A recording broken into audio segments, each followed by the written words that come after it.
नबी के आगे कोई कारोबार नहीं भाई, कोई जिंदगी नहीं, कोई कुछ नहीं, औलाद नहीं, बीवी नहीं, बच्चे नहीं, कुछ नहीं, सिर्फ नबी सल्लल्लाहु अलैहि वसल्लम। और जाएंगे सरकार को बोलेंगे कि अरेस्ट करो रामगिरी, जिसने हमारे हुजूर मोहम्मद मुस्तफा सल्लल्लाहु अलैहि वसल्लम की शान में गुस्ताखी की, अरेस्ट करो। जो बोला मस्जिद में घुस कर चुन चुन के मारेंगे, आएगा तो टांग पे, जाएगा तो ट्रचर के ऊपर ही। दिखा दी हमने ताकत, हम चाहते संविधान देंगे अभी जाके। देश संविधान से चलेगा, कायदे कानून से चलेगा, किसी की दादागिरी से धांधली से नहीं चलेगा। हम चाहते हैं कि इनको अरेस्ट किया जाए और सरकार को मानना पड़ेगा कि हम भी यहाँ के शहरी है। अगर वारिस पठान बोलता तो अंदर जाता।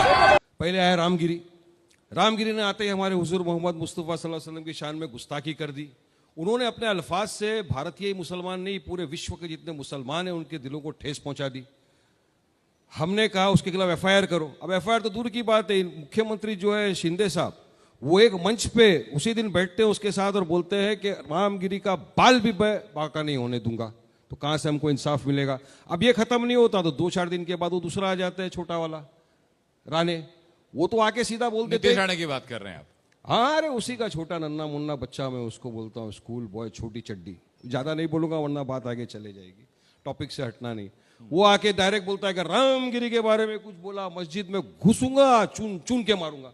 अरे भाई, चुन चुन के मारेगा तो हम लोग क्या तेरे को पागल पागल दिखते हैं? हम लोग के हाथ में चूड़ियां पहन के तो नहीं बैठे हैं ना। और इस तरह के अल्फाज यूज कर रहा है। और मैं तो आपके मन से भी बोल रहा हूँ कि भाई ठीक है, आजा, जो मस्जिद में बोलता है मैं बैठा हूँ, आएगा तो 2 टांग पे, लेकिन यकीन है मुझे बेटा तू जाएगा तो स्ट्रेचर के ऊपर। डरने धम देखो, मैं आपको मारने की धमकी है। मुसलमान डरता किसी के बाप से नहीं, मैं आपको डायरेक्ट बात।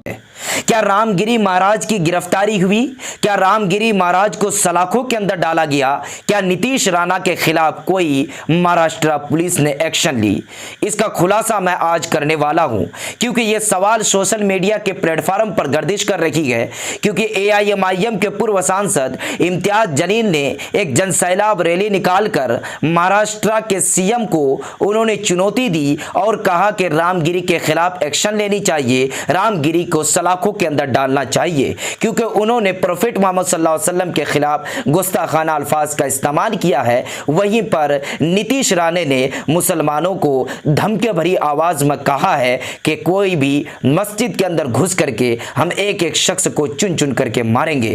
क्या इन लोगों के खिलाफ कोई एक्शन लिया गया? इतनी बड़ी रैली, जो रैली का चर्चा देश ही नहीं बल्कि विदेशों में किया गया कि इम्तियाज जलील ने जो रैली निकाली, जो महाराष्ट्र के इतिहास के पन्ने में लिखा जाएगा। लेकिन उसके बावजूद रामगिरी और नीतीश राणे के जबान अभी भी बंद नहीं हुआ। पिछले दिनों फिर से रामगिरी के समर्थन में उतरने वाले नीतीश राणे ने फिर से मुसलमानों को कहा है कि मुसलमान पाकिस्तान चला जाए। बताइए, कहीं ना कहीं इससे यह साफ पता चलता है कि इन लोगों के खिलाफ एक्शन नहीं लेने की वजह यह है कि यह विधानसभा की तैयारी हो रही है, क्योंकि इन लोगों को बेलगाम घोड़े की तरह छोड़ दिया गया है। इसीलिए कि ये लोग बेलगाम घोड़े की तरह उल्टी सीधी बात करेंगे और माहौल को गरमाने की कोशिश करेंगे। और भारतीय जनता पार्टी की जो राजनीति टिकी हुई है इसी नफरती चिंटुओं को लेकर, जब नफरती चिंटू नफरतबाज बयान करेंगे तो भारतीय जनता पार्टी को राजनीति करने में मजा आता है।